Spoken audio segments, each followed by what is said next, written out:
So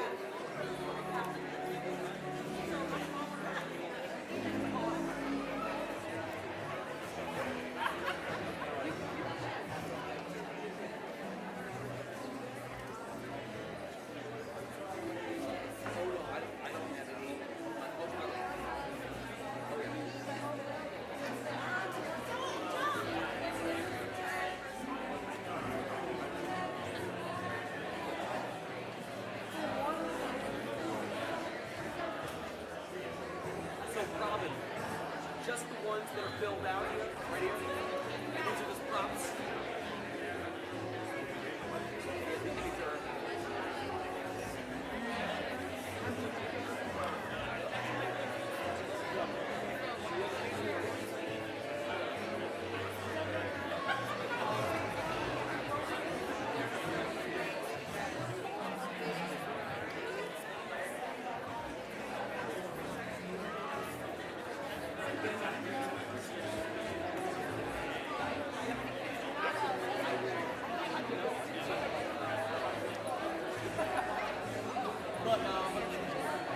so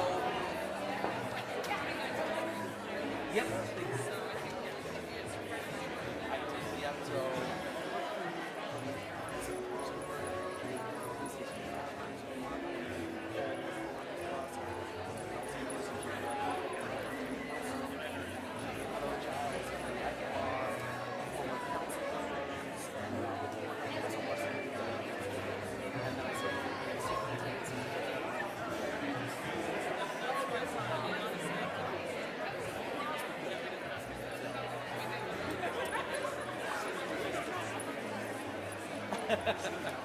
I'll make it work.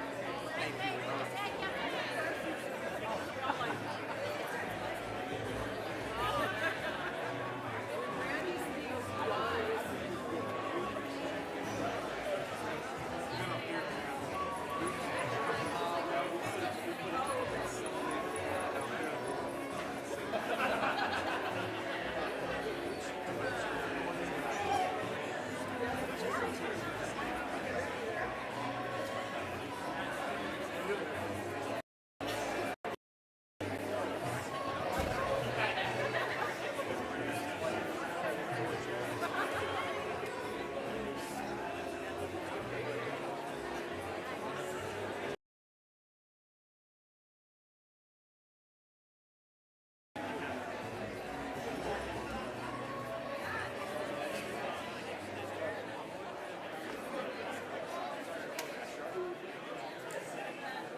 got you.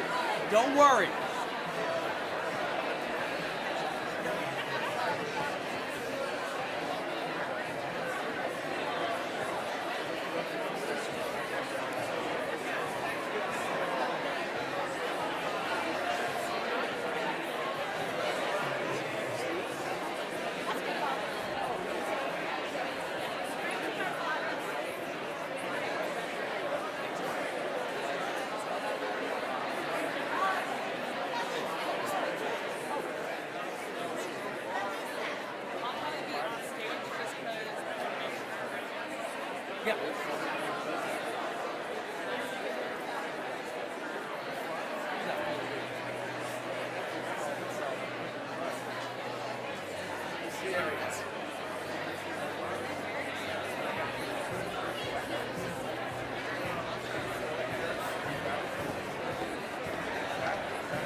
morning. This is what Tempe is all about. Everybody here, I love it. Making connections, building relationships. That's what I love about this community. That's what I love about Tempe. It's so good to see so many familiar faces here. I know there's some of you that I do not know. And for those that don't know me, I am Robin Arredondo Savage, President and CEO of the Tempe Chamber of Commerce. And I am very thrilled to see this incredible, incredible crowd and welcome each and every one of you to the Tempe Chamber's 27th Annual State of the City Address. Give yourself an applause for being here this morning. Like I said, a full house at the Tempe Center for the Arts says everything about the strength, the energy, and pride of our Tempe business community. The Tempe Chamber is honored once again to partner with Mayor Corey Woods and the City of Tempe to bring this event to life. This partnership matters. It allows us to build on a strong foundation, celebrate bright and resilient future. This morning, we have the privilege of hearing from someone who represents our city with heart, integrity, and vision, our very own Mayor Corey Woods.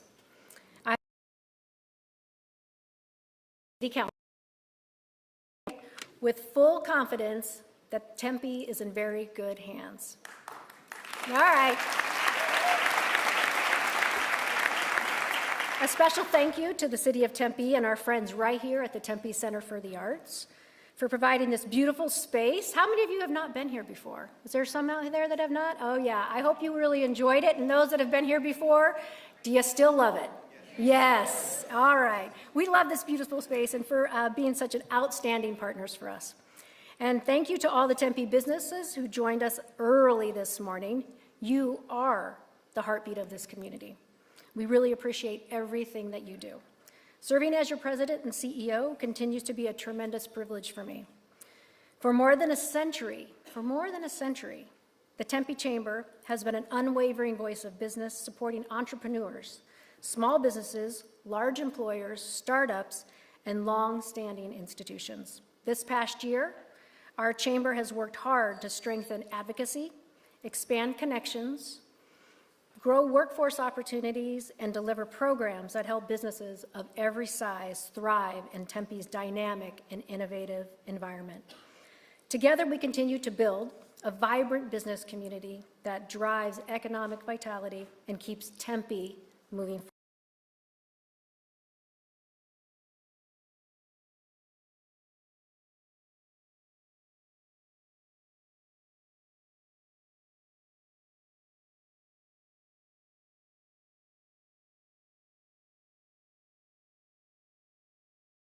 Very, very grateful and filled with gratitude. And it's been a busy season for me. And I haven't had quite a chance to call everyone that I wanted to tell them how much I appreciate them and that I'm thankful for. So I figured, why not take a moment and share a few Tempe thank you notes right here together. And who better to do those thank you notes with than our very own Mayor Corey Woods. Mayor, would you join me out here on stage to do some thank you notes? Hey! Let's do this, Mayor. That's your chair. Okay, fine. I'm just excited to be here with all of you today, and of course excited to be with my longtime friend, Robin Arredondo Savage. So let's see. You mind if I kick this off? I think that would be great, Mayor. All right, let's see it. All right. So, my first one here is thank you to the Calendar app. You are like Dr. Who's TARDIS, shredding space and time to get me from groundbreakings and ribbon cuttings to council meetings with only seconds to spare. And somehow there's always room for yet another virtual meeting. Now, if only there was a Star Trek teleporter upgrade.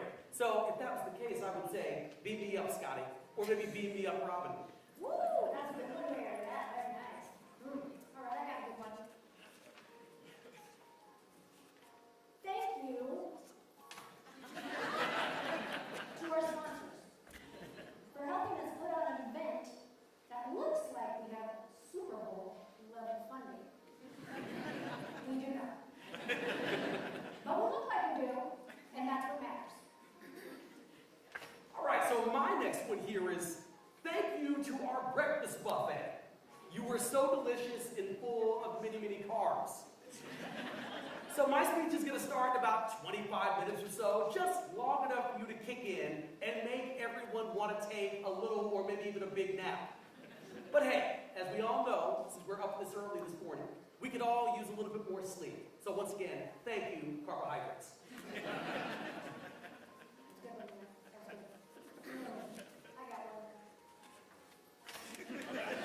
Given Chamber board members, for your guidance, leadership, and for pretending that when I say this will be quick, you actually believe.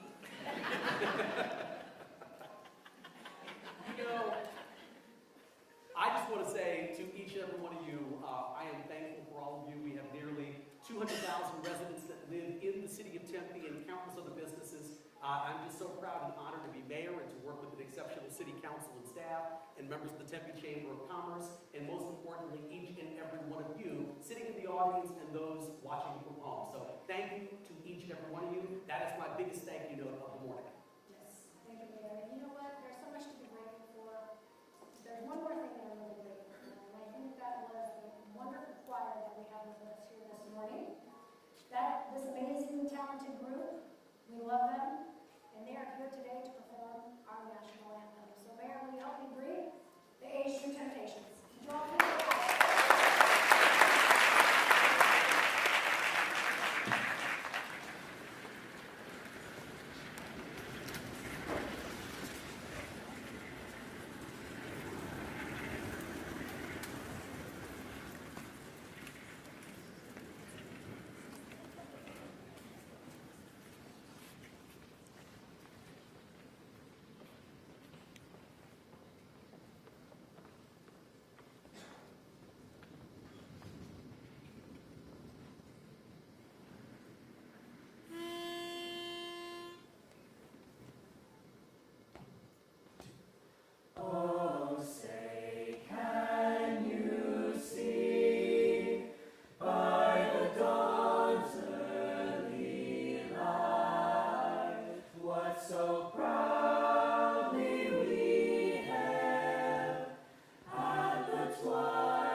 How about another round of applause for the Temptations?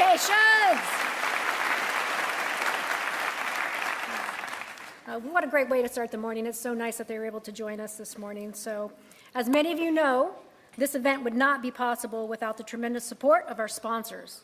We have so many businesses with us here this morning, and we want to take a moment to acknowledge these outstanding companies. So hang with me as we give them the appreciation that they deserve. We are especially proud to recognize Edward Jones, our long-standing presenting sponsor of the Tempe State of the City.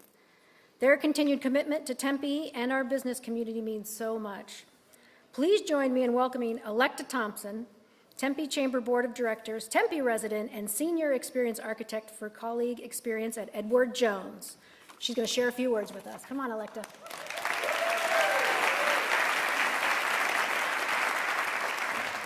All right, good morning, everyone, and welcome. As Robin said, I'm Electa Thompson. I've been a resident of Tempe for 25 years, and for 15 years, I've been a leader with Edward Jones.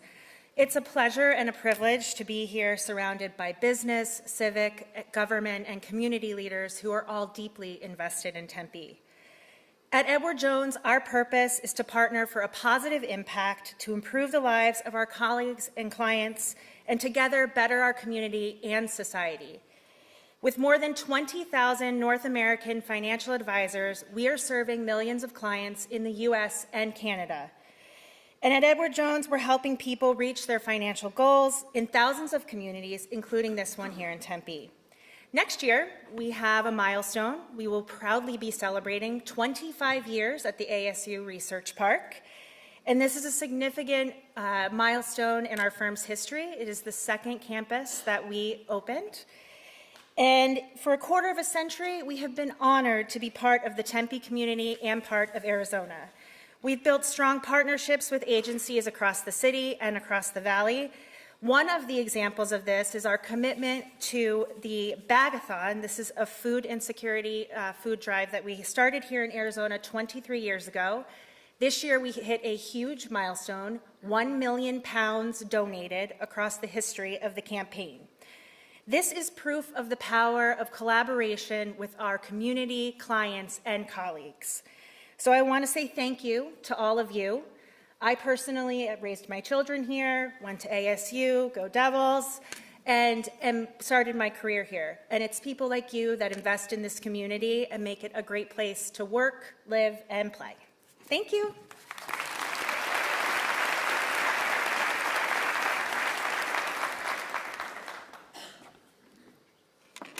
All right, thank you so much, Electa. I know you guys love to do this, so let's just give her one more round of applause, right? Yeah. Thank you again, Edward Jones, for everything that you do, not only for our Tempe community, but for the Tempe business community. We are very grateful for your continued partnership. Next, I'd like to recognize our community champion and diamond sponsor, SRP, Salt River Project. We deeply appreciate their continued partnership and commitment to Tempe. As many of you know, SRP will be joining us up here on stage just a little bit later to share some remarks. But for now, please help me and thank them for their outstanding support. So thank you, SRP.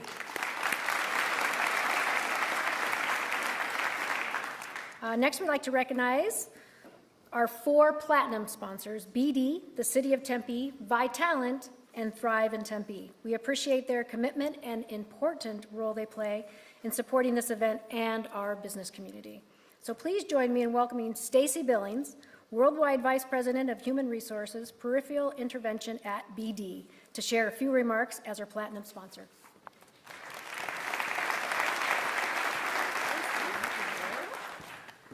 Thank you. Good morning. As Robin said, my name is Stacy Billings. I'm honored to join you today on behalf of BD and our peripheral intervention business as we reflect on the state of our great city.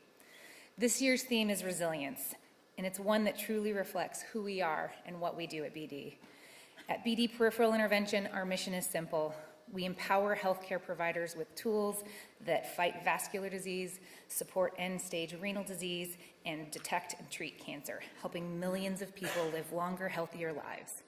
In healthcare, resilience isn't optional. It's what drives us to keep improving, keep solving problems, and keep supporting the patients who rely on us. BD's story is closely woven into the Arizona community. Our own journey mirrors the spirit of reinvention that defines Tempe. What is now BD Peripheral Intervention started as a small Arizona startup. It grew, it was acquired by C.R. Bard, and then later it became part of BD. Through every chapter and challenge, we remain steadfast in our commitment to reducing the burden of these diseases. Today, we're a global leader, but Tempe is our home. We're proud of the talented workforce that we've built here and the partnerships we've formed. and our shared investment in strengthening this community. Resilience and rebuilding happens when organizations and cities move forward together. BD is committed to being part of Tempe's continued growth, supporting innovation, creating opportunity, and helping shape a healthier future for all. Thank you, Mayor Woods, our city leaders, and the Tempe community for your partnership. We look forward to building what comes next together.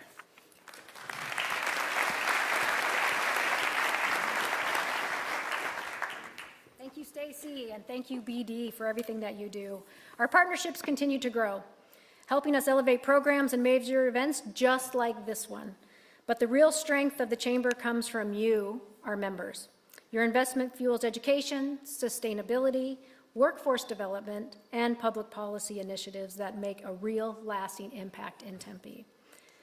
Now let's give a big thank you to our gold sponsors. And our gold sponsors are Arizona State University. And if you have a rep here, why don't you guys just stand up? Go ahead. I know Timmy G is here.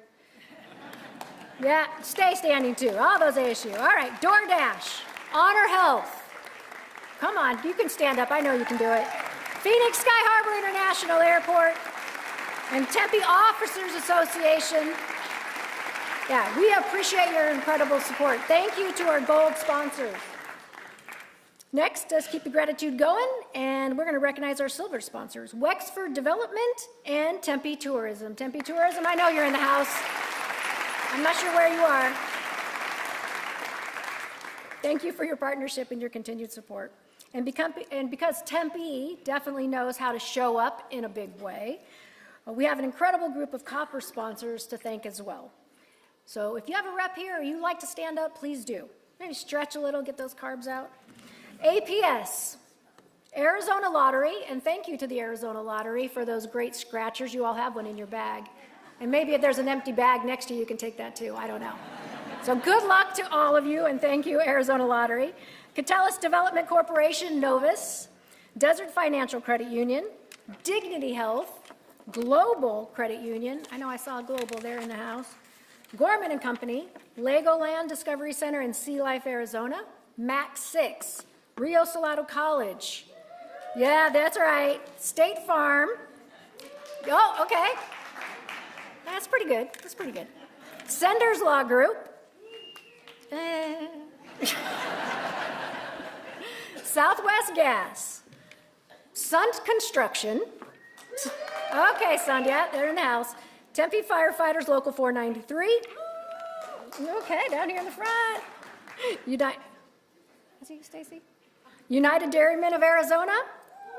And Viastat. Thank you to each of you for your commitment to Tempe businesses community. I just want to recognize another group of partners that really helped make this event so special. And not just this event, but other events that we have too. And those are our exhibitors, our coffee sponsors, and our supporting sponsors that are here pretty much every time. The Arizona Theater Company, AV. You would think those theater companies would really know how to cheer, but I'm not sure what's going on. AV Concepts, Big D Construction, Bush, Dry Bar Arizona. Yeah, they're probably looking really good too. I bet you they are. Gamage and Burnham, Tempe Leadership, and the Tempe Union High School District in the house. And also a big thank you to our raffle partners too, which is Southwest Airlines and the Arizona Theater Company. So if you have had a chance to get your ticket, that'd be great. You got a chance to win 2 round-trip airline tickets anywhere that they go, and then 2 tickets to the opening night here of Heist, and also an exclusive post-show reception when you can meet and mingle with all of the cast. So we'll draw those winners at the end of the event. To invite Champion and Diamond sponsor Salt River Project to the stage to share a few words. Please join me in welcoming Madeline Phipps, Senior Local Government Affairs Representative at SRP. And here she is.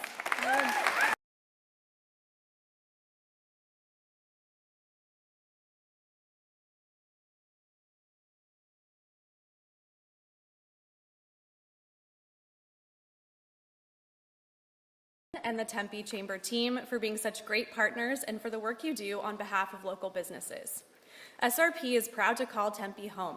Our company headquarters have been located here since 1957. I know we're all looking forward to hearing from Mayor Woods about what's ahead for this wonderful community. Mayor, we are grateful for your leadership and glad to see that the state of the city looks incredibly strong and prosperous. Tempe is actively investing in shaping its future with a strong focus on sustainability. You have a vision for what you want Tempe to be and how to get there. We're excited to partner with you on this journey, and we're proud to have certified Tempe as a sustainable city, a truly impressive achievement. SRP, we're transforming the energy to meet the rapidly evolving needs of our customers, investing in the infrastructure we need, improving our system by adding renewables like solar, wind, and battery storage, and firm resources like natural gas. And we're doing it while maintaining the industry-leading reliability and affordability that customers say is most important to them. Our work requires collaboration and a shared way.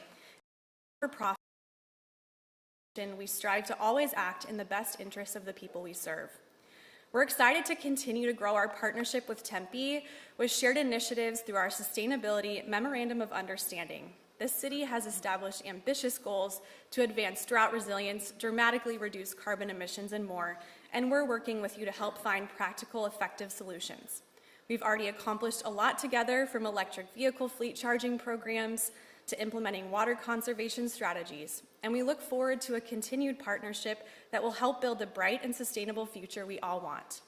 A huge thank you to Mayor Woods and his team, for city staff, for their collaboration. We can't wait to see what's next. Thank you and enjoy the program.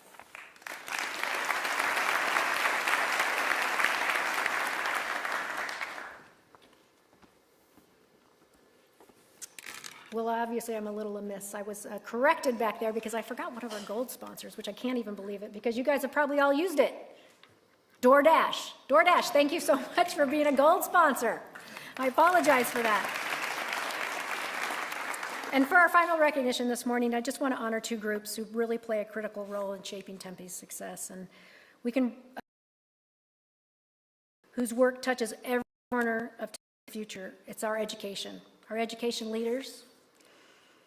These are the individuals shaping tomorrow's workforce, supporting families and preparing the next generation of innovators, professionals, and community leaders. And as you know, their impact is profound, and we are grateful for their partnership. So I'd like to just mention the Tempe Union High School District. I know that they're all here. I know our superintendent is here, and I'm going to go ahead and let the mayor take care of all that. So I'd like to welcome the Tempe Union High School District, the Tempe Elementary School District, and the Kyrene School District, and also Rio Salado College and Arizona State University. So let's just give them a great round of applause for everything that they do. And next, I'm honored to recognize the people who guide the mission and strategic direction of the Tempe Chamber of Commerce, my bosses, our Tempe Chamber of Commerce Board of Directors. This group brings leadership, insight, unwavering commitment to the success of our business community. We have our incoming chair, Zach Heim.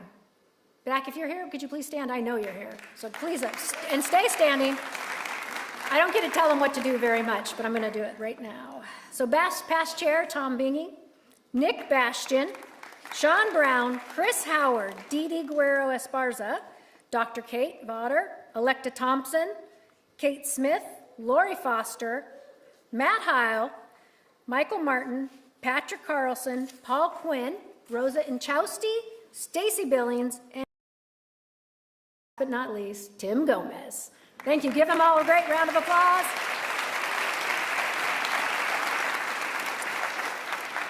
Thank you again to our education group and our board of directors for your leadership and partnership. I am extremely grateful to be able to working with each and every one of you. Okay, how's everybody doing out there? You guys good? All right, we need to stretch? Okay, no, you're good. All right, hopefully breakfast made you a little bit more energized than tired. I think the mayor might have mentioned that in his thank you notes. So before we get on to the mayor's address, we want to recognize the tremendous support of one of our platinum sponsors, and that's Vitalent. Please enjoy this little brief video by their team. It's where you've chosen to live life. In Tempe, you work every day to make life better for everyone. We do this through building a growing community where everyone is heard. and there is no substitute for human blood, so it's critical that we do this. You are saving a life every time you donate blood. You can make a difference in the lives of Tempe residents, so donate blood at Vitality. Having survived cancer, I just want to take the opportunity to thank blood donors, especially the people here at Vitality, for setting up these opportunities for communities to be so generous to give their blood. You know, it's a donation that no one saves lives. It affects people, and you know, there are people out there who may not know that they've saved my life, but they have, and I'm beyond grateful. Every 2 seconds, a hospital patient needs help only blood can provide. Help that depends on volunteer blood donors. When you take an hour and give blood with nonprofit Vitality, you can help save more than one life. New eligibility updates are now in effect. Learn more and make your appointment at vitalent.org. Because of you, life doesn't stop.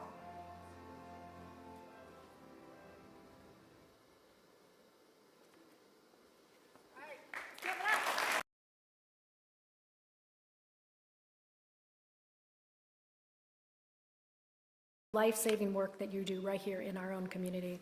And now, it's my honor to introduce someone who embodies the spirit of collaboration and progress here in Tempe, a leader who shows up, listens, and works tirelessly to ensure our city continues to thrive. Mayor Corey Woods is a champion for innovation, community partnerships, and a vibrant, inclusive Tempe. Corey Woods was elected mayor of the city of Tempe in March of 2020, and proudly re-elected in 2024.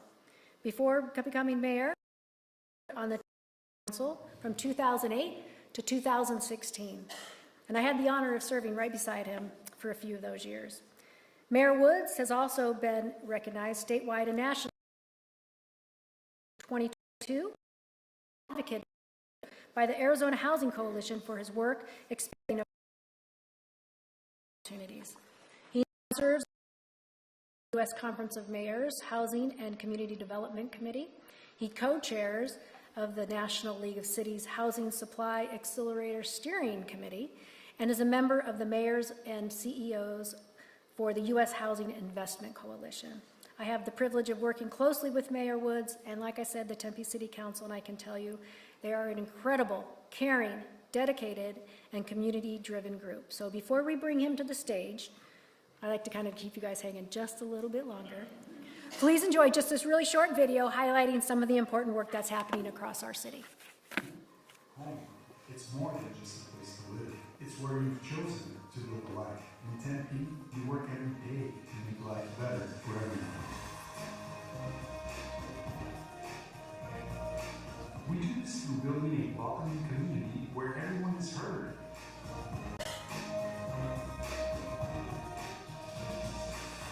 Keeping you safe, respecting your tax dollars, innovating solutions for today's top issues, and creating opportunities so everyone can thrive. You can build a business, you can build your career, you might even change the world. Home is where you unwind, make memories, dream big, and spend time with people who matter most. Welcome to Tempe. Welcome home.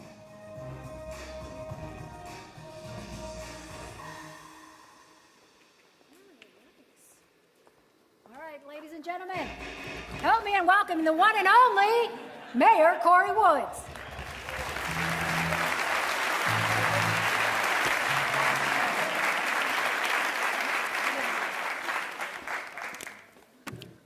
Figured I'd bring this with me. I'd probably be up here for a while, so.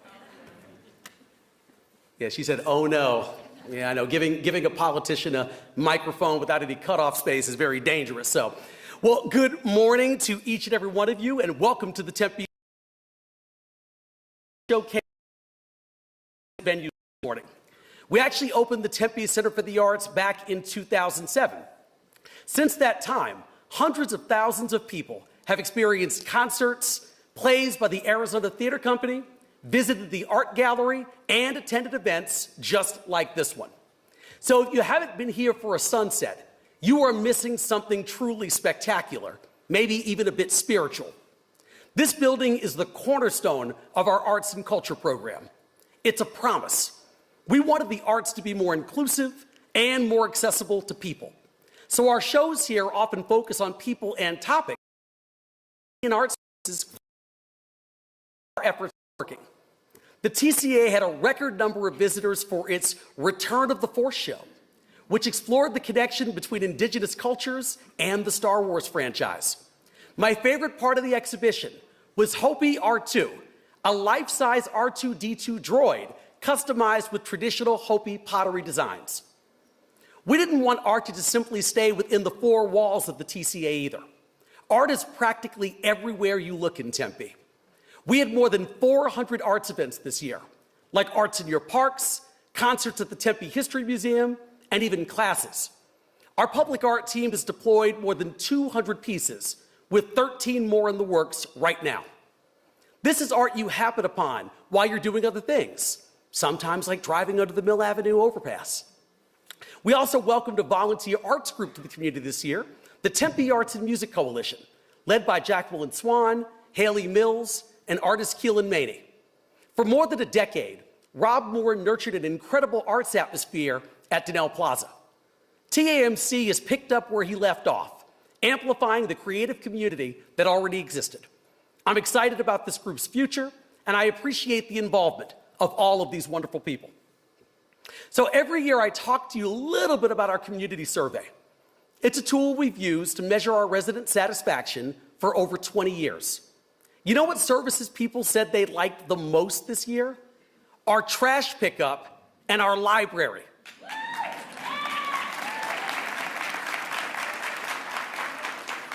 Library staff are clearly in the house this morning. So at a time when some people are reading fewer books, our library was the second most popular service in the entire city. And I can't blame people for loving our library. It's not what you'd expect. Earlier this year, our library manager got Tempe's new library logo tattooed on her arm while reading a book. This August, the library hosted programs like rap poetry, punk painting, goth line dancing, and heavy metal stretching. This, my friends, is so uniquely Tempe.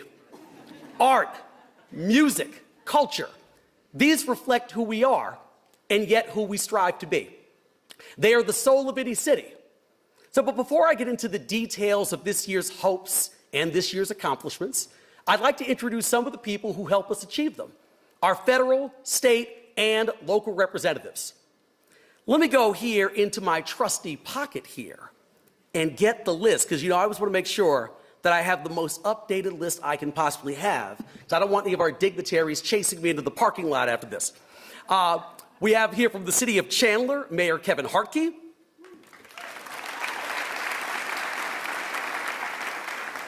Chandler City Council Member O.D. Harris. Queen Creek Town Council Member Dawn Oliphant. Maricopa County Supervisor Mark Stewart. From Legislative District 8, Representative Janine Connolly. From District 12, Representative Stacey Travers. From the Tempe Union High School District, we have Governing Board President Armando Montero. Vice President Amanda Steele. Board Member Nicole Gutierrez-Miller. Board Member Andres Barraza. And, of course, Governing Board Member Burdetta Hodge. We also have with them this morning their Superintendent, Dr. Stacia Wilson. From the Tempe Elementary School District, we have Governing Board President Allison Ewers. We also have Board Member Jim Lemon. And from the Kyrene School District, we have Governing Board President Kevin Walsh. Board Member Trina Nelson, and their superintendent, Ms. Laura Tenyes.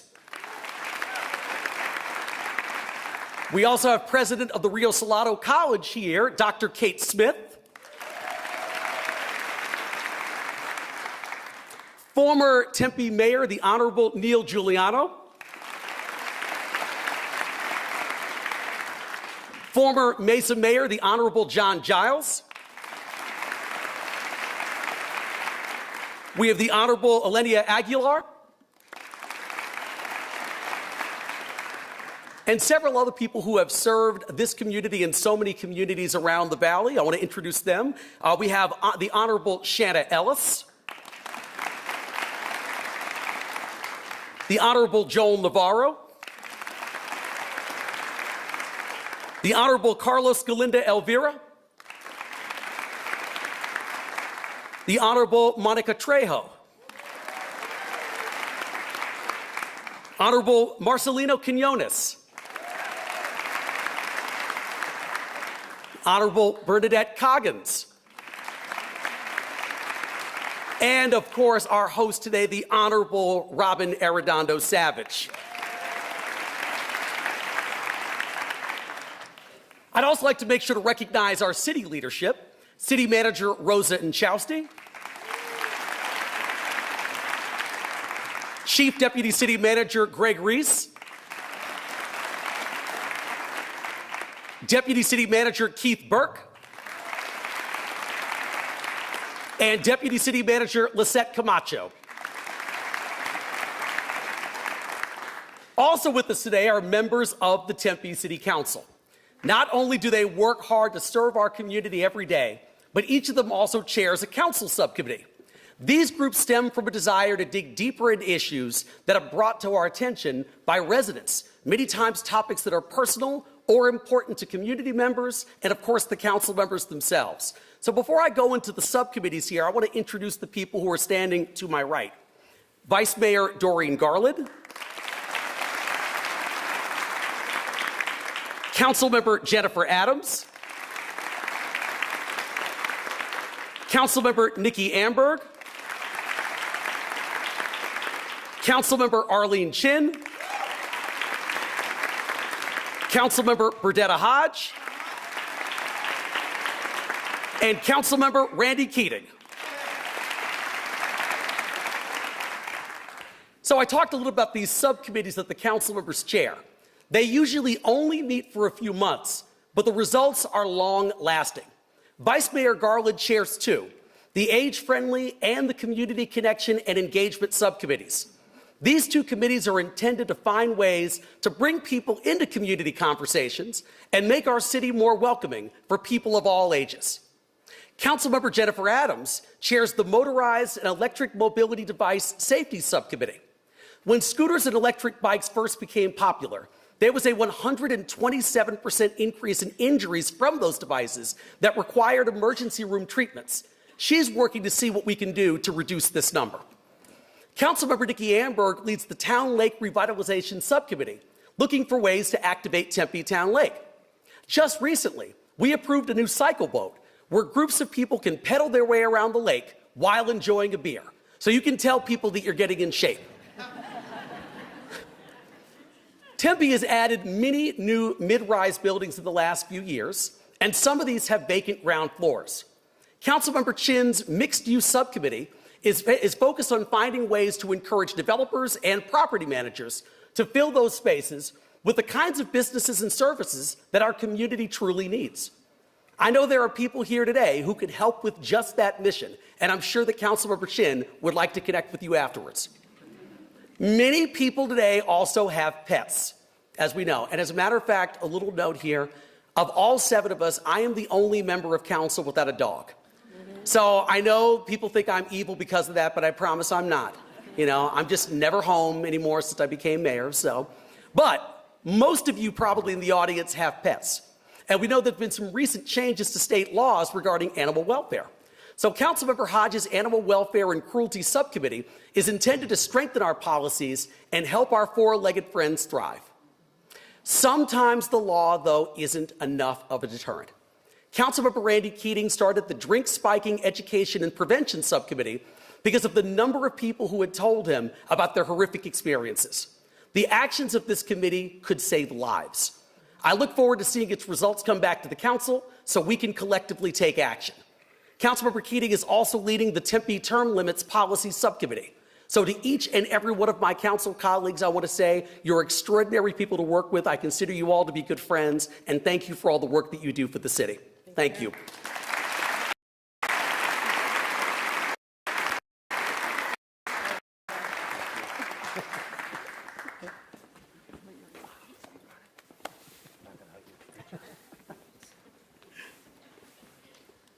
Councilmember Keating said, I'm not going to hug you, but great job.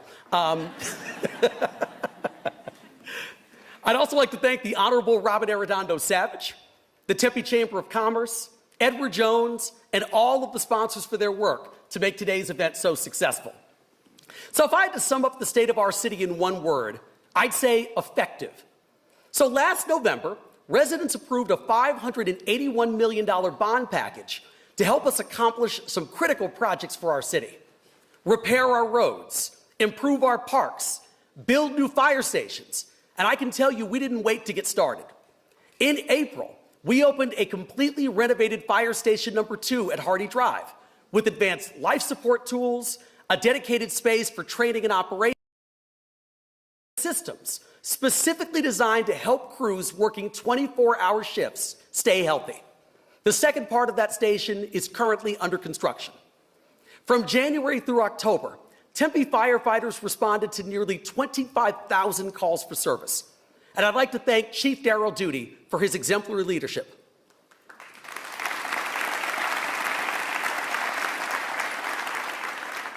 Everyone in this room agrees that our firefighters take heroic actions daily to keep us safe. We are working on new ways to protect them from silent threats. Cancer has taken the lives of some of our finest Tempe firefighters. While we will continue to miss firefighter Tommy Arriaga, Captain Scott Latham, and firefighter paramedic John Garza, we can best honor them by taking measures to prevent future line-of-duty cancers. We are building dedicated decontamination areas to reduce firefighters' exposure to carcinogens. And we are providing body scans to catch cancer in its earliest stages, not just for our firefighters, but for all eligible city employees. We have invested in your health too. Last year, we upgraded the life packs on every fire truck to ensure that when you have a cardiac emergency, you are getting the very best treatment available as soon as possible. Honor Health also took over Tempe St. Luke's Hospital this year, and they are starting to update the hospital and its equipment to be consistent across the valley. Public safety is a top priority for our community. We've invested in our police department, and with the exceptional leadership of Police Chief Ken McCoy, we've made great strides at reducing crime in Tempe. So I want to say this very, very slowly here, just so it really sinks in for everyone in the audience and for those watching at home. So across the valley, violent crime went down by 8% in the first half of this year.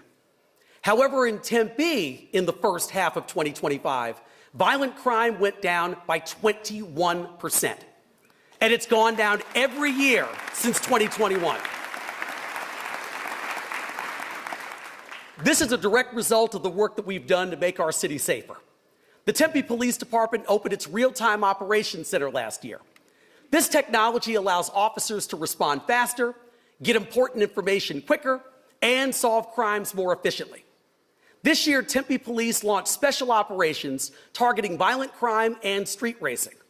On the latter, in just one weekend, more than 170 vehicles were stopped, guns were confiscated, race vehicles were impounded, and the streets were made safer. And, love them or not, we implemented red light and speed cameras for photo enforcement. I know it's going to get someone jeering me in the front row over there. But I'm going to respond to that person by saying this. In the sections where the cameras are located, collisions are down already by more than 20%.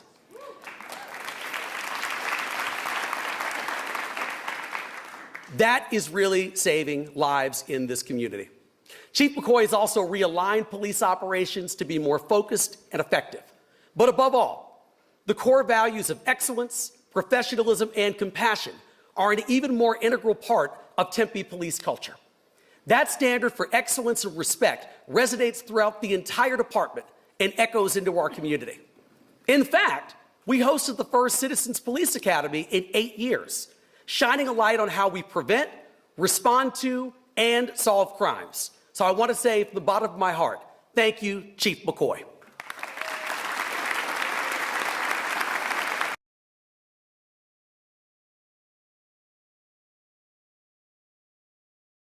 Street in Tempe to excellent condition in just 4 years. We've already repaved nearly 200 miles of roads in our city, and more than 70 projects are in the works right now. We're on track, we're on schedule, and we're moving full steam ahead. I'm going to show you a little video to show you about this.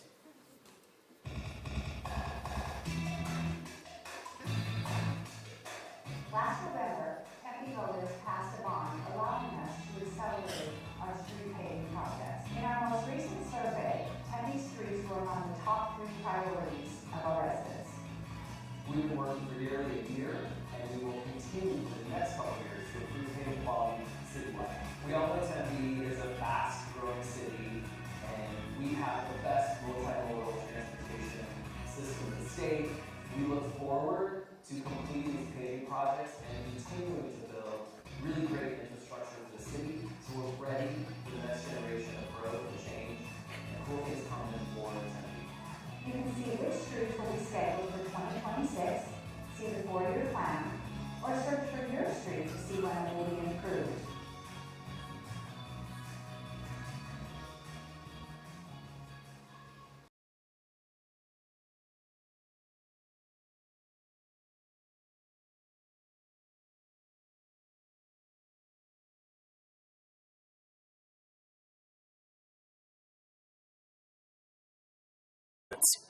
Two innovative projects happened along Country Club Way and Smith Road. Crews not only replaced the road itself, they also added protected bike lanes with physical separation from car lanes, using tree plantings with rain-to-roots water harvesting features. So good things don't come easy. Progress takes time. If you've ever remodeled even part of your house, you know it's inconvenient. That holds true with the sheer number of projects that we currently have underway. But doing things the right way takes time. But if we're all patient, we're going to be rewarded with something beautiful and better. The Mill Avenue Refresh Project is a great example of this. So it's no secret that the country's largest public university is right here in our city, with 60,000 proud Sun Devils in Tempe each and every year. Mill Avenue evolves with each generation of students, with new restaurants, shops, and clubs, alongside old favorites that stand the test of time. Businesses like Cafe Boa, Cactus Sports, Chuckbox, and the Shoe Mill. I think we all have stories about time spent at our favorite hangouts from whatever generation we want to recall. But while most memories get better with age, infrastructure unfortunately doesn't. Because people have asked me when I walk around, why are you digging up Mill Avenue? Why are you making such a big mess? I'll give you a few reasons since we're here. So for decades now, the city of Tempe has hosted the Fantasy of Light Street Parade. About 60,000 people show up for decorative displays and a parade. The event culminates with the lighting of a beautiful holiday tree. So a few years back, in my second or third year as mayor, the electricity went out right before the parade started. We couldn't get anything to work. I called our facility staff, we called the utility company, everyone was working on this. We got the lights back pretty quickly, and no one noticed the delay. But then I was told that there were electrical issues happening all the time. The power system on Mill was more than 40 years old, and it needed to be replaced. Trees were dying because the irrigation system was broken. People were tripping on broken bricks. Downtown Tempe and Town Lake are revenue generators and places to hang out for everyone in our city. The funds brought in by this area pay for services throughout Tempe. We cannot afford to have this area become run down. So we studied what was needed, and we knew this would be a challenging project. How do you renovate your city's most iconic street where your largest events happen in a timely, cost-efficient manner? So we hired the best contractors, and we chose the best staff possible. I want to thank Lori Foster of the Downtown Tempe Authority, Transportation and Sustainability Director Eric Iverson, and Public Works Director Tara Ford for leading this daunting project, as well as Aiken Gardner Construction and its contractors. Yeah, you can clap for that.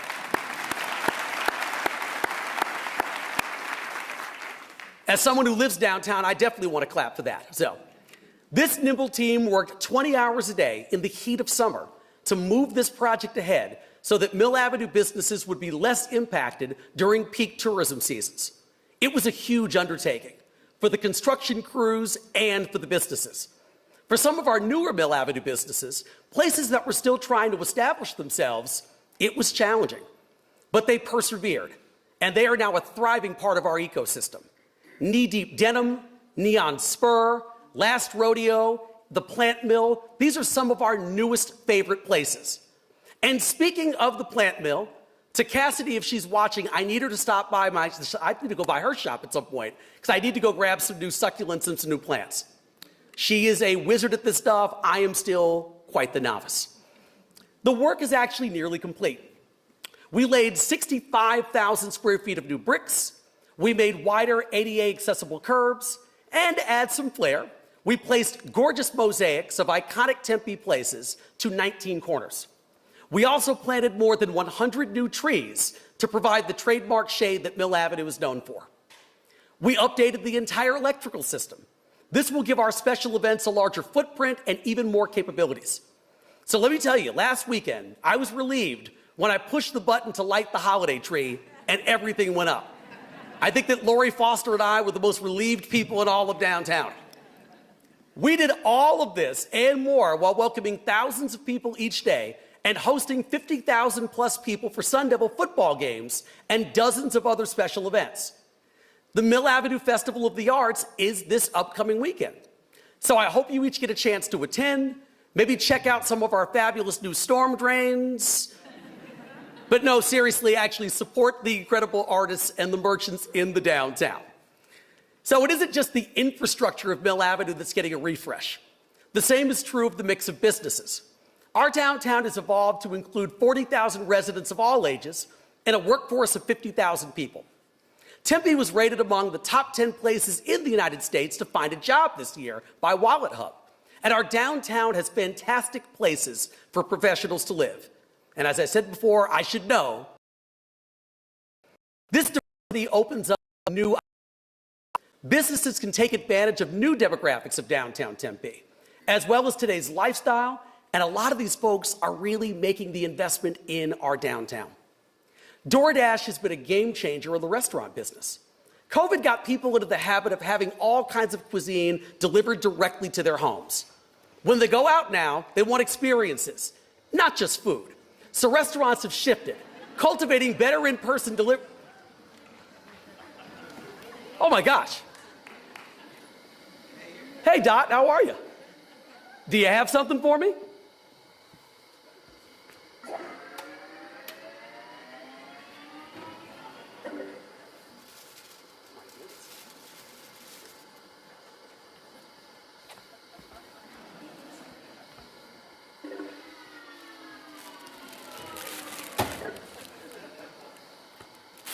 Hold on here. I gotta see what this is.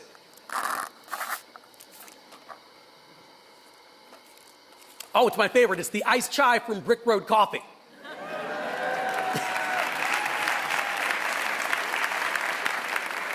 So I want to thank my good friends Gabe and Jesse for their great shop in Brick Road and obviously providing some refreshment for me this morning while I'm giving the speech. Now, here's the other thing I got to talk to you about. I don't want to stop drinking that. Did you happen to get one of these on your way in this morning? It's a donut here with ice cream in the center. I want to thank Sean Allard and his team at Novel for serving up these amazing dough melts this morning, because that's what they're called, dough melts. So if you didn't get one on your way in, please take one when you leave this morning. Hold on. Excuse me for 1 second.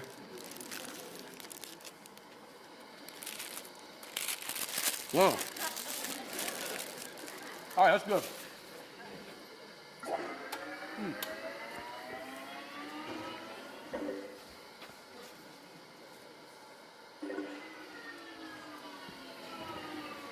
Look, I mean, the fact of the matter is, as much as I want to keep eating and drinking, I shouldn't have all these in front of everyone, so I'm going to put that back.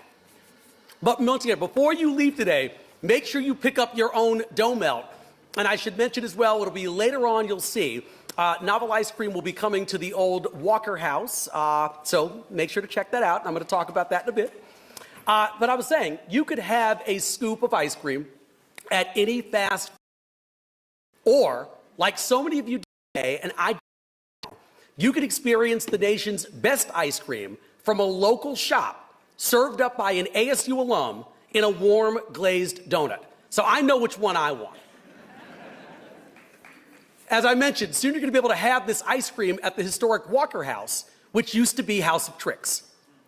Robin and Bob Trick stewarded this property for over 3 decades. We all miss this incredible restaurant that left an indelible mark on Tempe's history, but we are truly excited to see what comes next. So land in Tempe is valuable. The Maricopa Association of Governments shows that we need space for more housing of every kind.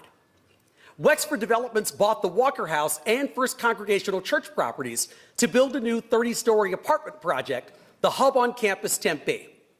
Now, both the church and the Walker House could have actually been torn down because unfortunately our state law allows for that. But we value our history in Tempe, and talking with people leads to creative solutions. So last summer, we worked with Core Spaces and Wexford Developments to save both buildings. We moved the Walker House to the parking lot next to City Hall, and the historic portion of the church will be available for new uses. Just a few steps away, the Governor Benjamin Moore House will be home to a new Thai food concept from Kat and Dan, the owners of Glybon. They love historic buildings. Their Cozy Phoenix restaurant was once a Dairy Queen, but I can't wait to have a meal on the patio of their brand new concept. Scott Price has been investing in Mill Avenue for years. He's in the process of expanding his super popular Casa property to nearly triple its size. It will include dine-in and walk-up service. But along with Casa, he's also opening Republic, a neighborhood bar and grill where Zuma Grill and the Mill Q Club used to be. He's keeping the tradition of billiards, though, in the back, so get ready to rack them up with your friends. Night Owl has transformed the old Riazzi's restaurant location.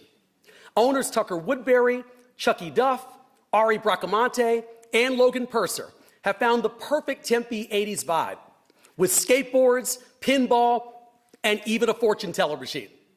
So it's perfect for a retro night out. Try the buffalo chicken fries or a slice of one of their incredible pizzas. Richard Roshillo and his son Rocco are bringing Culinary Gangster to Tempe. This concept started as a food truck, and it's become enormously popular. Think of it as the crossroads of where upscale dining meets street food. Neon Spur opened in January. It combines the laid-back vibe of the 1970s with a retro cowboy motif. So please come for the neon, the funky vintage Western furniture, and the disco balls. Because what cowboy doesn't have one of those? So Teddy Myers launched Filthy Animal on Millen University just last March. This restaurant is doing great fun for Tempe, drawing people from around the valley. It's so popular that he and the Pretty Decent Concepts team ended up opening their patio in the heat of summer to accommodate the crowds flocking to the restaurant. Quality and unique experiences bring people.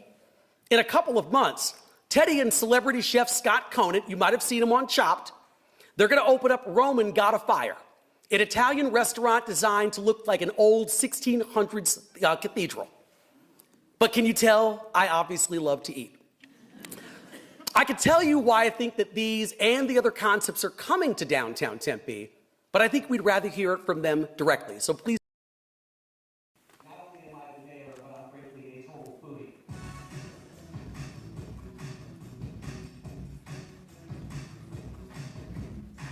My name is Julian Ray.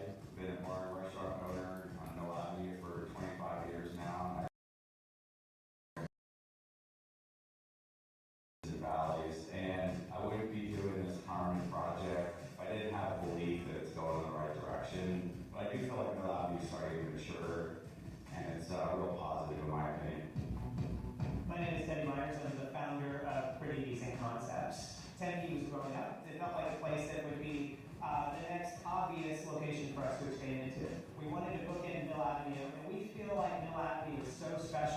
that it should be one of the top tier entertainment destinations in all of the valley. And so Filthy Animal, we treated that project as if it was a destination, but we wanted it to have a fun and wild spirit, which led us to the jungle with Filthy Animal. So Filthy Animal on the culinary side is unlike what anybody's doing in the valley, and elevating it but still being fun, youthful, and energetic. The second one is two concepts in one. It's a vice and virtue theme with a wood fire Italian kitchen where we're going to celebrate wood fire meats and a wood fire oven. Inside of it is going to be a hidden modern cocktail chapel called Forgive Me Father with a very memorable entrance.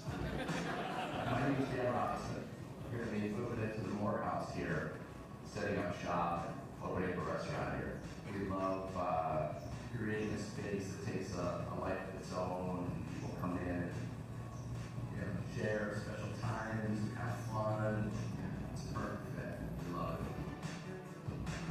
My name is Sean Aller, and I'm the owner of Malibu Ice Cream. Being right out from Mill is very important to us. And Mill is actually becoming a business hub for the state of Arizona. So there's so many special events, there are so many local concepts, and that's a big focus of ours, is just bringing our local community together through experiential spaces, quality products, and events. We're built on community. We love to have an all-inclusive space that everyone's welcome at. Mill Avenue, for me, was a spot I had in the backseat since college.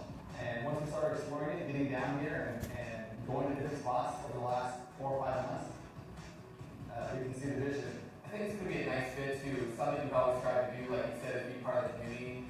Really seeing what's going on here gives us the same sense of having a new community to really kind of connect with and be a part of. We specialize in great quality beer and great pieces. So we're just really excited to be part of this community down here. Hi, I'm Jonathan and I own Fruit Bread. Tempe has actually been exceptional to work with. We were introduced to this location by Mayor Corey Woods. Being here right in the heart of Tempe allows us to serve an amazing cross-section of the community, and we're extremely happy to be here. Mill Avenue isn't just a late night party type district. In fact, the area is really welcoming in the morning. We find it to be pretty easy to get in and get out and leave with a beautiful pastry, loaf of bread, maybe a beautiful coffee. It's refreshing to see a community not only welcome local business, but other businesses, corporations, and just more families to connect. We're excited to have our little chapter in Tempe's story and to be an author in the direction that Mill Avenue is going in the future. I just like Mill Avenue, it feels like home, and I just like there's a lot going on. There's obviously ASU and all the sports. There's lots of good festivals down here. There's a great lake. It's a good area to live in. I just think it's really got a lot to offer for bars and restaurant owners like myself. It's like you have arrived. Now park and go have some fun.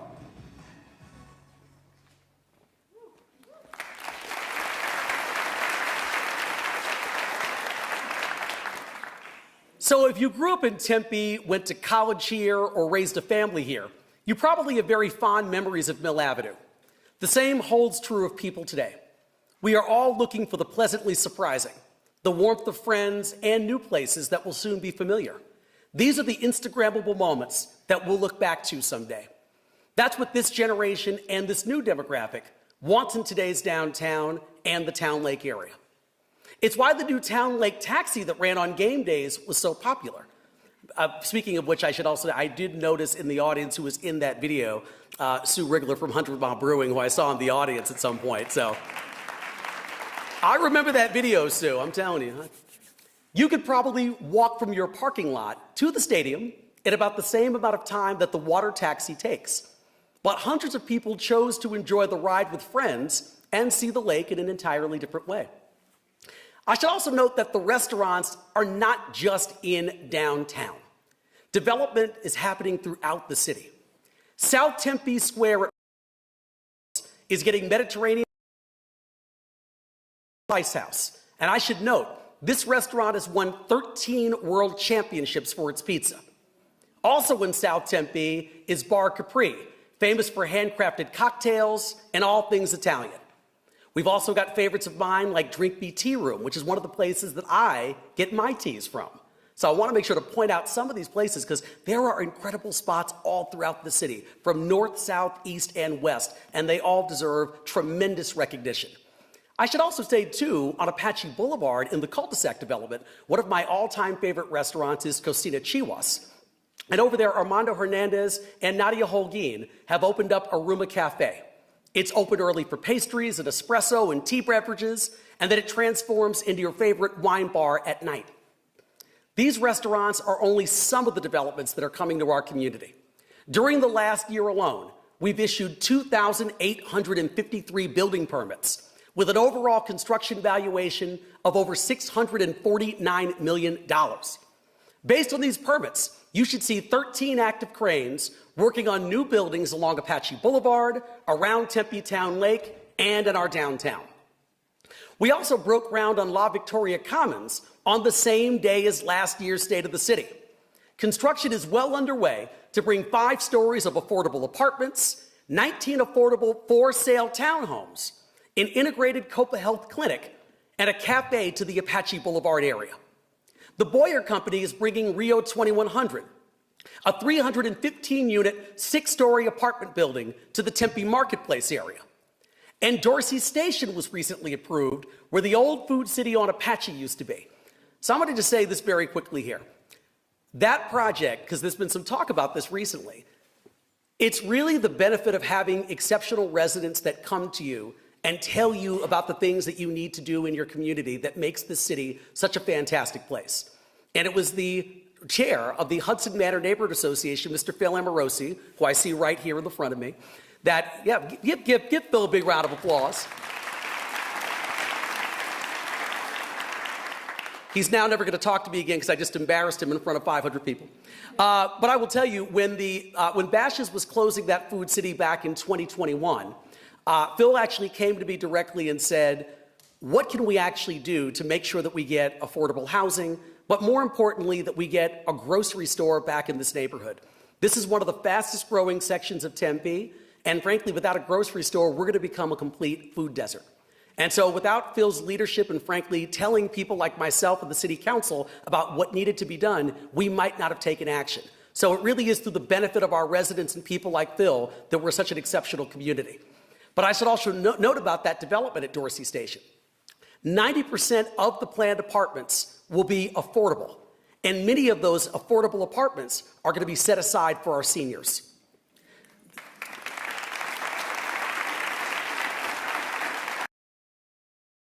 That is only a portion of the projects on the books. With all of that development, people need access to the peace and quiet of open space. Our parks are important. Wagner, Optimist, JC, and Campbell Parks improvements. Playgrounds, and lighting. And Cella Park's iconic lake was renovated and restored. In April, we debuted a brand new dog park at Kiwanis Park, which was our first new one in 8 years. I can tell you, it's dog tested and pup approved. Next year, the northern portion of Kiwanis Park will receive a complete renovation, and 3 more neighborhood parks will get makeovers, thanks to the overwhelming passage of last year's bond question. But what's also in the works for our parks is a new ordinance. So Tempe has changed significantly since 1967, when the current ordinance was drafted. Our city is larger. We have nearly 4 times as many residents, and we host huge, world-renowned events that draw more people than live in some Arizona cities. So, as you might remember, there was quite a bit of controversy over the ordinance that was passed last July. Members and I sat through the longest meeting that us can remember. That meeting lasted until almost 2 a.m., and we heard more than 70 people from around the valley talk about the Parks and Events ordinance changes. So you might ask why we passed an ordinance that so many people vocally opposed at that meeting. So because of a lawsuit, we were pressed for time to change the ordinance without the typical Tempe public outreach efforts. But when the lawsuit was dropped a few weeks later, the council made the decision to unanimously repeal the ordinance and initiate an extensive public input process. The process to create the ordinance will take more than a year, but we're taking it slow. We're listening to residents, and we're crafting policy that and well into the future. We're offering many ways for people to weigh in, write several drafts, and we're going to refine the ordinance to include what the diversity of our residents truly value. And no matter where the public input comes from, whether it's in-person meetings, our community input survey, or online discussions, the top priority that our residents have asked us to take on is services for the homeless. So since 2022, the city of Tempe has spent about $140 million to prevent and end homelessness. We fund more than $1 million every year to help our nonprofits prevent homelessness and its root causes. And that expenditure is working. Data by the Maricopa Association of Governments shows that the city of Tempe has reduced homelessness by 46% in just the last 3 years.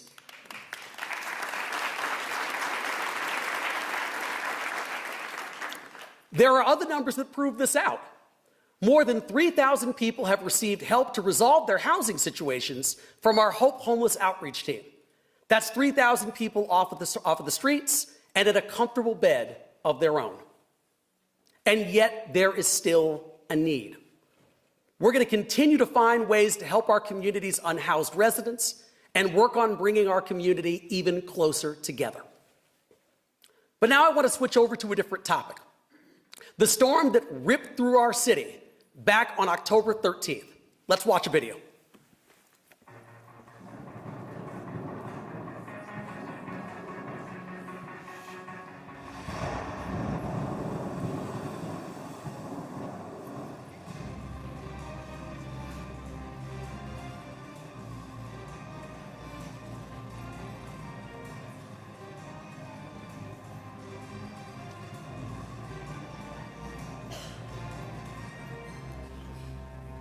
I've never seen anything like this during my time as mayor.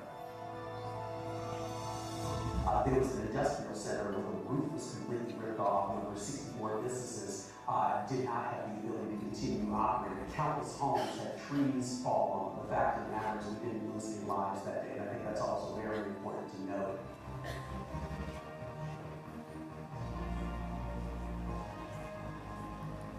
I think it's been incredible to see Tempe residents come together and help one another. I observe people and organizations that have come together during this time to help our residents and small businesses. Tempe Community Action Agency is going to take food donations and other kinds of donations to distribute to Tempe residents who were impacted by the storm. The American Red Cross has been an exceptional partner in this effort. We also have gotten plenty of assistance from the state of Arizona, from the Maricopa County Emergency Management, along with other municipalities, public safety departments, along with, of course, the tremendous work by the city of Tempe staff, our Tempe Police Department, Tempe Fire and Rescue, Solid Waste Team, as well. Yes.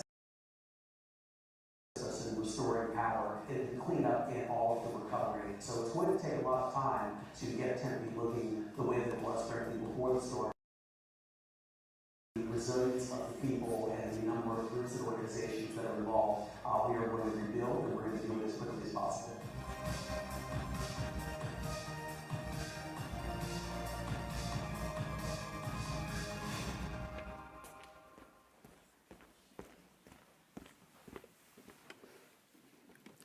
So on October 13th, as you saw, Tempe was absolutely ravaged by a microburst storm. No community is built for the push of 70-mile-an-hour winds and downdrafts of 90 miles an hour. This supercell moved mobile homes off of their foundations, blew rooftops as much as 400 feet, and downed many beautiful 100-year-old trees. But we're so fortunate that anyone. Storm 1,000 homes and over 80 businesses. It completely destroyed about 200 buildings. And yet the microburst only lasted about 15 minutes. Our city staff was there even before the storm ended. We stood up an emergency operations center within 1 hour with representatives of nearly every Tempe department to ensure whatever services were needed were at the ready. Our solid waste and transportation crews immediately hit the streets to clear roads of fallen trees, repair traffic lights, and replace the wind-twisted metal signs. In 1 month, they collected nearly 2,000 tons of green organics. It's hard to imagine how much that is, but we did the math. Imagine a football field completely covered with downed trees. Now double it. Or if it's easier, imagine 300 cars parked in a lot, but then replace the cars with trees. As people went outside to survey the impacts, they didn't argue. They checked on their neighbors. People brought each other bags of ice. More than 30,000 people were without power at the height of the storm. They shared tools, and together they lifted fallen branches. Chamber members, you should be especially proud. Robin worked with our economic development team to find new locations for many of the businesses that lost everything. Our Tempe is fierce. Our Tempe is strong. We might be vocal, but when it matters most, we come together and we support each other. I'd like to now thank some of the people who stood in the storm for us. Please know that while we're bringing these team members forward, they are among the few of the hundreds who actually assisted. So from the city of Tempe, our Tempe Fire Medical Rescue Department, Emergency Manager Monique Rodriguez, Tempe Police Department, Sergeant Kathy Click, and Officer Scott Warren,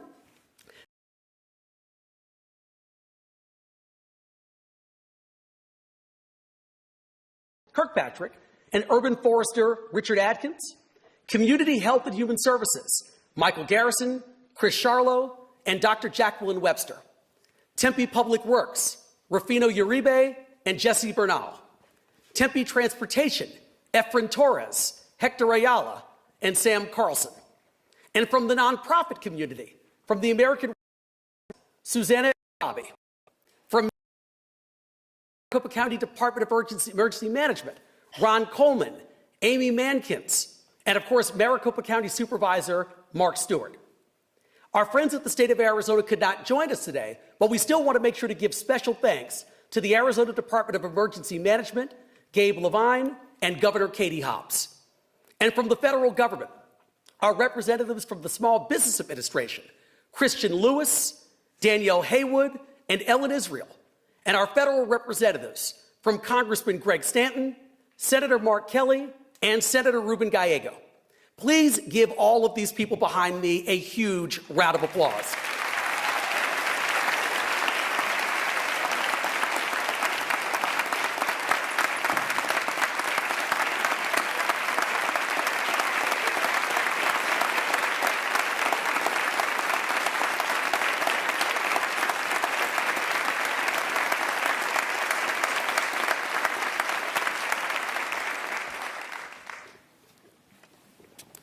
It's been a stressful time for many.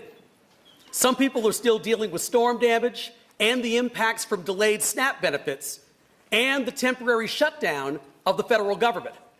All of this right before the holidays. But you can help. Tempe Community Action Agency and Tempe Community Council are leading the effort to collect food, funds, and more. There's a QR code on the screen right behind me here. There it is.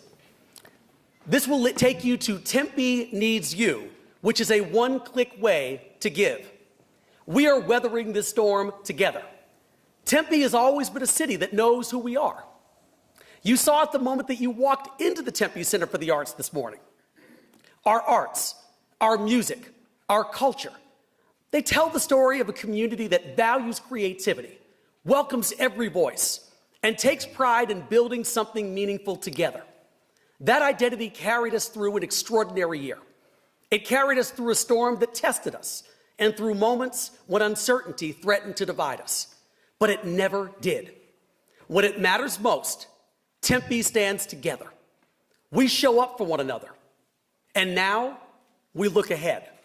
The investments we're making in our neighborhoods, our public safety, our parks, our downtown, these are not just projects. They are promises.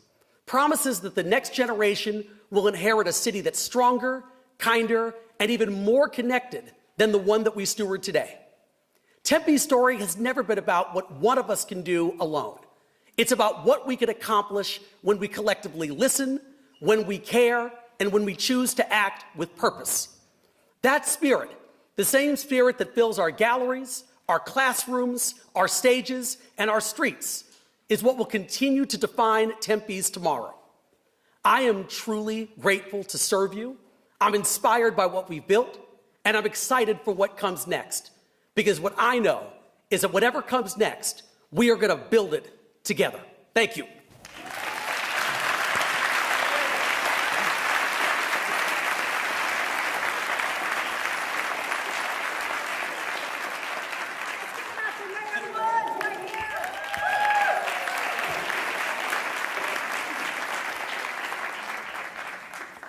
All right, you guys, hang with us just a little bit longer because it's not over yet. We get an opportunity to have a little bit of an informal conversation with the mayor. I got some really great questions. I'm thinking of them right now. And so anyway, one way to get us kicked off for this nice conversation coming up is our little fireside chat. And to help kick us off, we're excited to recognize our final platinum sponsor, which is Thrive in Tempe. So please join me in welcoming Dr. Quentin Boyce, Associate Vice President of Education Outreach and Student Services at ASU and spokesperson for Arizona State University's Thrive in Tempe.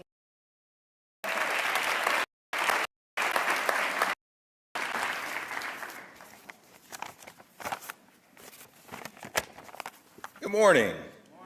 I appreciate people up here in the front. If you're in this room right now, it is because you give a damn about Tempe. Spoiler alert, I do too. My name is Quentin Boyce. I originally am from Chicago, but I'm now proud to call Tempe home. I'm also very proud of my Chicago Bears too right now. I feel like I should say that. I'm a longtime career educator. I've served for over 20 years in the K-12 space, and for the last 3 years, school for Arizona. I am also the executive director of other duties as assigned, which I'm sure people can attest to. And this assignment, Thrive in Tempe, is some of the best work I get to do. In 1997, Prime Minister Tony Blair shared that education is the best economic policy there is. And a year before, at a Labor Party conference with a U Labor, he shared that as Prime Minister, his top 3 priorities for the government would be education, education, education. Amen. Now, that's the extent of my Tony Blair knowledge. I have no idea what happened after that, so if it went south, please don't hold me accountable. Good people, what a time to be in Tempe. Just back in August, Tempe was identified and recognized as one of the top 3 most innovative cities on the West Coast. It's phenomenal. Good people, what a time to be in Tempe. Our economic future is indeed bright. We have wonderful industry partners that call Tempe home. Now go with me for a minute with this analogy. When I think about industry and how fast things are changing, and then I think about higher ed. Higher ed tends to be about 5 years behind industry when it comes to adapting to rapid technological and societal changes. And K-12 tends to be 10 years behind higher ed, all existing at the same time in the same space. Now for the analogy, imagine if industry is represented by the iPhone 16. I think we're on 17 now, but 16. That means higher ed would be the iPhone 11, and K-12 would be the original iPhone, all existing at the same time in the same space. Now, if somebody right now pulled out an iPhone 11, actually, people in here with an iPhone 11 right now, upgrade your phone. It's the holidays. They're practically giving them away right now. If somebody were to pull out an original iPhone right now, it'd be kind of crazy. Yet that's the reality that we live in when I think about these different sectors. Now, another full transparency. The 10-year gap, the 5-year gap, I made it all up. Like, there's no empirical research to support what I just said. However, it sounds about right. Sounds about right. And that's where our Thrive in Tempe work comes in. Tempe understands the importance of education. Tempe understands the inseparable link between education and the economy. We have a very pro-education mayor.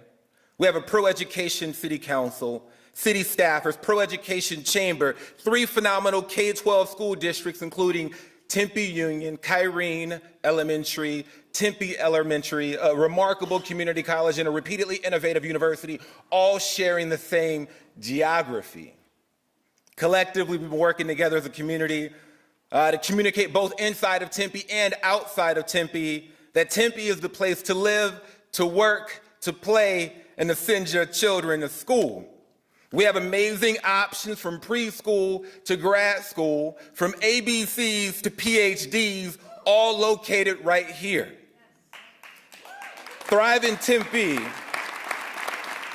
is a powerful platform between the municipality, educational institutions, and community and business partners to boldly communicate that excellence in education starts right here. And this has a definitive impact on the economic prosperity of our city. I just want to say thank you to all the people and our partners in this work. Thank you to our mayor, Council Member Hodge, who has been leading in this effort since day one, steeped in this work, Robin in the chamber, our 3 phenomenal district superintendents, Dr. Wilson, Superintendent Tenius, Dr. Driscoll, their governing boards, my colleagues at Arizona State University. Incredible things are happening right here. Visit Thrive in Tempe to learn more about our collective work, because remember, if you're in this room, you give a damn about Tempe.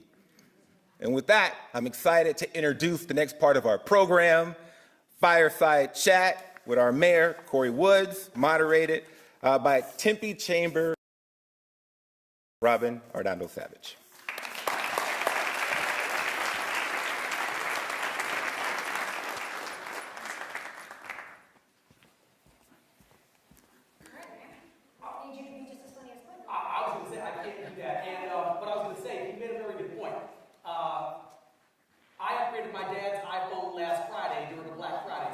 Because my father had an iPhone 8. And you know how I found out about this? I don't think you would mind me telling the story. Lori Foster, I'm kind of looking at you here. He came downtown to Park with the new Park mobile app. But you cannot download Park mobile on your phone unless you have iOS 10 or more. His iOS was not that. And it wouldn't even allow for him to download that iOS. So on Black Friday, when I had a day off, we went to a Verizon store at 9 a.m. So he's right, they're practically giving the phone. They gave him a $730 trade-in credit for an iPhone 8. So he's right. If you're waiting to get a new phone, don't wait. Leave here and go get one. That's my public service message to all of you. Oh, boy. Okay. He doesn't work for Verizon, but I promise I am not employed by Verizon. apparently. So, you know what? When we talked about education, I think you and the council are very pro-education. You know, and I both have a big passion for education. What do you think? Talk a little bit about what the businesses can be doing, what our school districts can be doing, how can we work together to make sure that we've got the right workforce for the future. I think the point you made was an exceptional one. We have to figure out ways that we all work together. We're all sharing the same spaces, and we all bring kind of unique skills and talents and abilities to this conversation. But the fact of the matter is, if you don't have a thriving education system, you don't have much of a community at all. And I tell the story very often about my mother being a 30-year high school teacher in New York City public schools. When we first were moving to New York, my parents were born and raised in New York, but they moved around a little bit during my childhood, my brother's childhood. And at the point that they wanted to move back, my mother, I remember, would tell the realtor, whose name was Judy, I'll never forget her. She drove a black Saab, but they don't make anymore. But I remember being in the car with her, and my mom would ask the realtor 2 questions. What are the parks like? And what are the schools like? And if either of those answers was not good, my mom would tell the realtor to keep driving to the next neighborhood or even the next city. So from my perspective, even though as mayor I don't have any direct oversight over what goes on in our P20 education system, I and all of our city council members fully recognize the value of having an exceptional education system in our community. And I can say that we have the best people ever here in the city. And so I think whatever we can continue to do, whether it's folks in the audience, the business community, city government, to help our educators all the way from pre-K all the way through college, we need to do that. We need to redouble those efforts. Nice, very good. I would agree. And also, I just want to say, we're very thrilled now that you are actually a Sun Devil yourself. Yes, yes. I have a master's from ASU 2018 from the Mary Lou Fulton College of Education. But I would say it's probably the last time I go back to school. I want to be very honest. I got my 2 degrees. I finally paid off my student loans, and I think I'm good. Okay, Mayor, I know this last year has been a little bit challenging, a lot of great successes along the way. So what would you say if you could come up with a theme song for 2025 for the city of Tempe? What would it be? I'm not really good at writing songs. But what I would say, I know I talked about perseverance during the speech, but I think the biggest message that I would always have for people is that good things take time. I know that we're in an environment now and a culture, and it's not Tempe alone, it's throughout the entire country and internationally, where because of social media, because we have access to 24-hour cable news networks, we expect everything to happen like this. And that's just not how things are. Anything good in life takes time, it takes nurturing, it takes the proper planning, and it takes the right people to implement that work. And so for all of the things that we're talking about, And so for all of the things that we're talking about in that video, whether it's storm recovery, repaving roads, public safety, economic development, all of those things are going to take time. I hear some of that when we talk about Mill Avenue. And folks will say, well, it just seems like it's happening so slowly. It's like, but if you're talking about kind of a generational shift, Julian Wright talked about it in a Phoenix New Times article a couple of months back, where he said, every 10 to 15 years, Mill Avenue kind of sheds its skin. And we're kind of going through that right now. So what's happening now isn't something that is strange or sort of out of the ordinary. It's just sort of the normal life cycle of things on Mill or in the city of Tempe. And so while we have our old favorites, the places that we've been going to for 10, 20, 30, even 40 years, we're now having new businesses that are frankly jumping in and saying, I want to be part of the new Tempe. One of the I can share this too, Sean Allen from Novel, who has the donuts outside, so don't leave me with all those donuts. Like, if you left here and you haven't gotten one, I'm going to come and talk to you. But one of the conversations that we had, I was running through Phoenix Sky Harbor International Airport, and he and I have been put in touch by John from Proofbreak, also in the video. And I talked to Sean about coming to Tempe. I talked about how big of a fan I am of food and ice cream and of donuts, because who doesn't love all those things? And Sean said to me, I'm a Sun Devil, and I know that Mill Avenue's had a share of ups and downs over the last 2 or 3 years. But because I'm a Sun Devil, because I'm so emotionally connected to the university and to this community, I want to be part of the rebirth of Mill Avenue. And that's exactly the kind of person, and those are the kinds of people that we want to be in our downtown and in businesses all over our city. We want people who buy into the vision, we want people who are willing to roll up their sleeves and work hard, and we want people who believe that Tempe's best days are truly still ahead of us. Nice.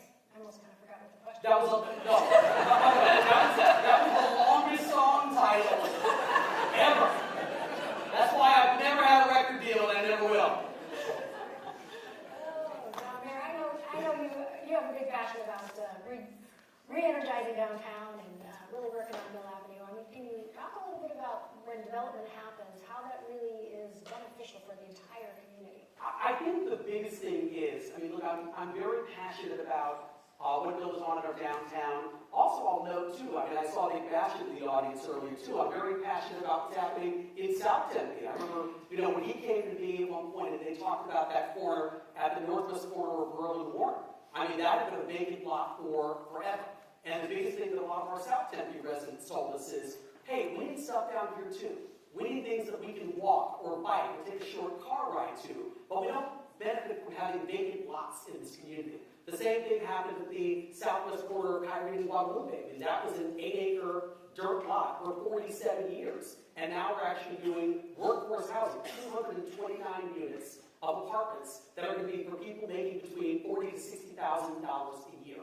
And so now 2 of the biggest corners in South Tempe where for years there was just vacant land and dirt and nothing going on, you're going to have new people and new businesses. And so I think that's really critically important to talk about. But, talking about the downtown, there are people who sometimes there's a concern about, well, Mayor, I hear you and the council talk a lot about Mill Avenue and talk a lot about Town Lake and talk about the downtown, and why is that? Well, first of all, it's basically our central business district. And anyone wants to have a central business district that's thriving, where people are making money and generating revenue.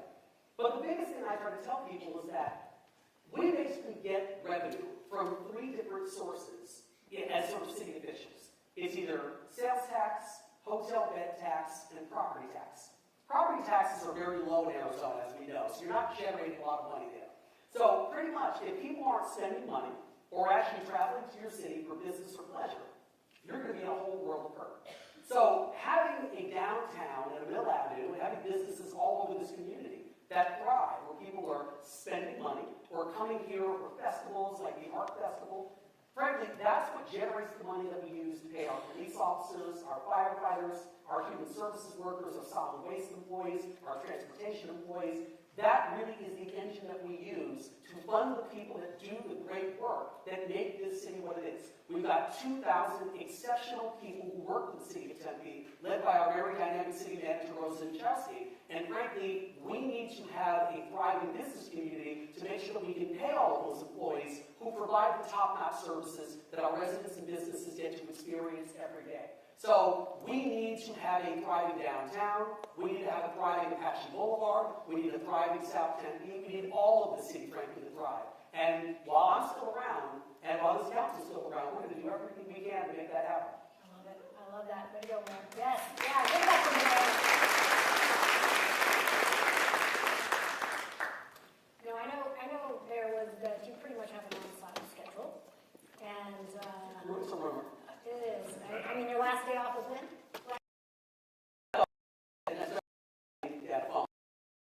Okay, good. Excellent, excellent. So, why don't you tell us, what do you do just to recharge a little bit? Do you have a favorite Tempe location, a favorite Tempe activity, something that gets you regenerated? I'm actually, what's really funny is that I'm really very much a homebody. For the people who know me well, and there are a few of them in this audience who can tell you stories, if you probably give them $5 about me. I actually, when I'm not sort of running around going to different events, because I'm an extrovert. I like people, and I get my energy from being around people and crowds like the one here today. But when I go home at night, many times I turn the TV on, I get something to eat. I try to work out as much as I possibly can to make sure that I can afford to eat all the donuts, and drink all the ice ties from Rick Road that I want to drink, and eat all the wood strips from 100 Bob Road. So for me, it's really pretty much, it's working out, it's watching TV, and it's enjoying a good meal. But I actually have this sort of funny thing now, where when I get home, I find food, I turn the TV on, and I pour a mocktail. That's really what I do. So, I know, I'm a wild and crazy guy. You can come visit me anytime you want and get in on some of this crazy wildness that I live. So, but that's frankly how I kind of reset. I think it's because by the time I finally get home on those nights, it's usually after 8 p.m. And so I might have only another 60 to 90 minutes of being upright before I fall asleep on the couch. And I got to get up the next morning at 5:15 a.m. and do it all over again. But to be quite candid, I feel exceptionally fortunate to have the job that I do. I work with 6 wonderful council members who do great work in this community, a dedicated, exceptionally professional city staff that do such great things, and I'm found with residents who I just love being around. I mean, honestly, the residents of the city are absolutely fantastic human beings. When I moved here in 2003 to go to graduate school at ASU, I never could have dreamed that I would have ended up where I am today, being mayor of this great city and having the opportunity to lead this community. So I honestly, I don't get a lot of downtime anymore, but I wouldn't want to do anything else other than what I'm currently doing. Well, we're lucky for that, aren't we? Yeah, absolutely.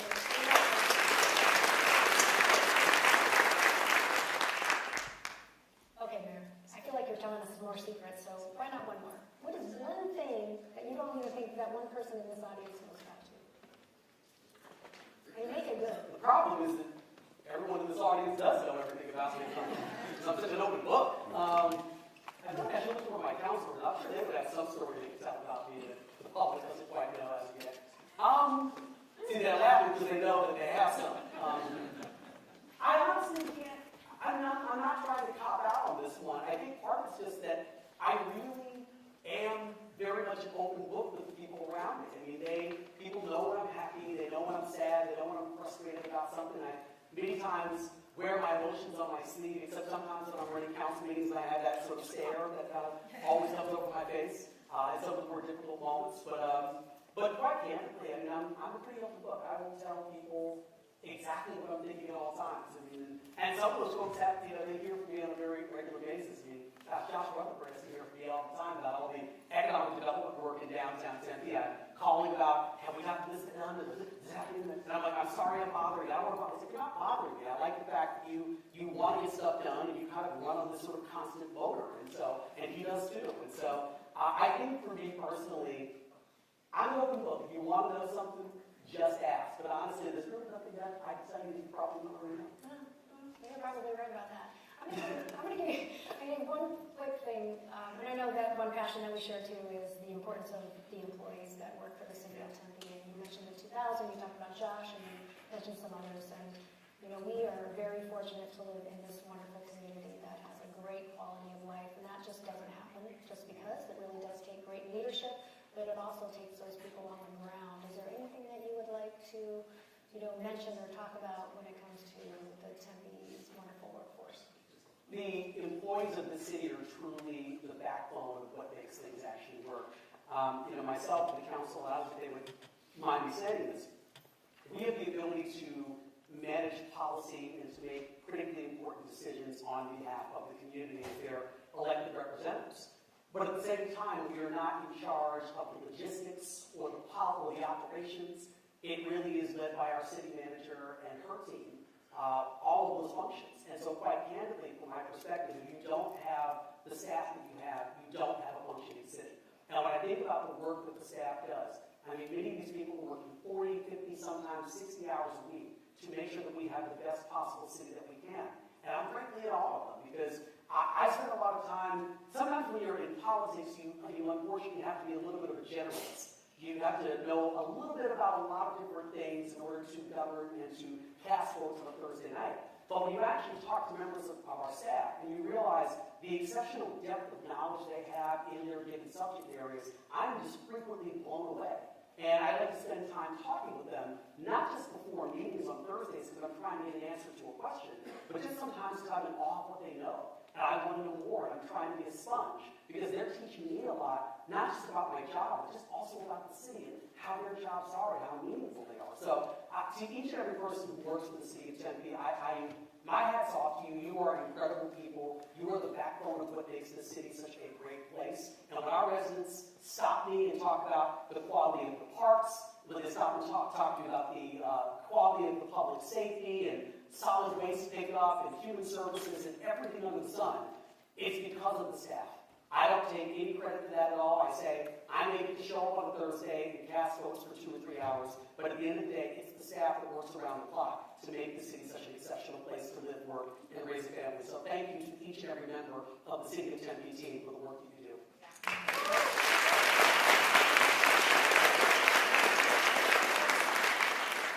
You know what, Mayor? And you know what? We are really the people standing between where we're wrapping up and the donut. I'm just saying. I would say it actually, right. So what's next for our audience here is we're going to wrap things up a little bit with you, but also they get a donut on the way out. So I'm not surprised that they haven't rushed the doors yet already. Is there anything else that you would like to share with us before we wrap things up here? Just wanted to thank the Tempe Chamber of Commerce and yourself for all of the work in putting this event together, and of course all of the sponsors that underwrite these events to make them possible, not that's just for me, but for all the people who are in attendance.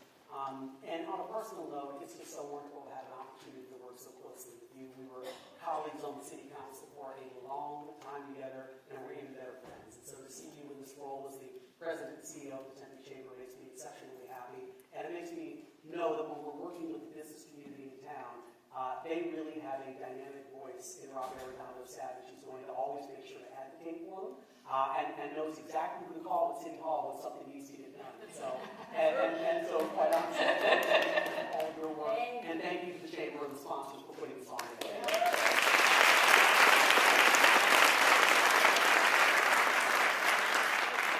I didn't even have to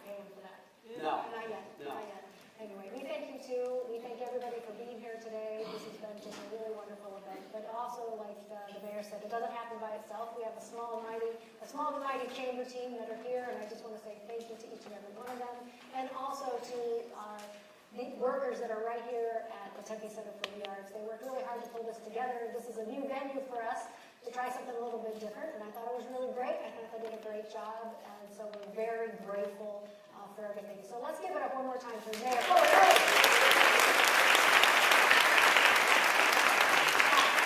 know some of you probably bought some raffle tickets, right? And you're probably going to wonder who's going to win. So you have an opportunity there, if you don't mind. Oh, okay. Stay with me maybe and draw a couple of names. We've got 2 pairs of Southwest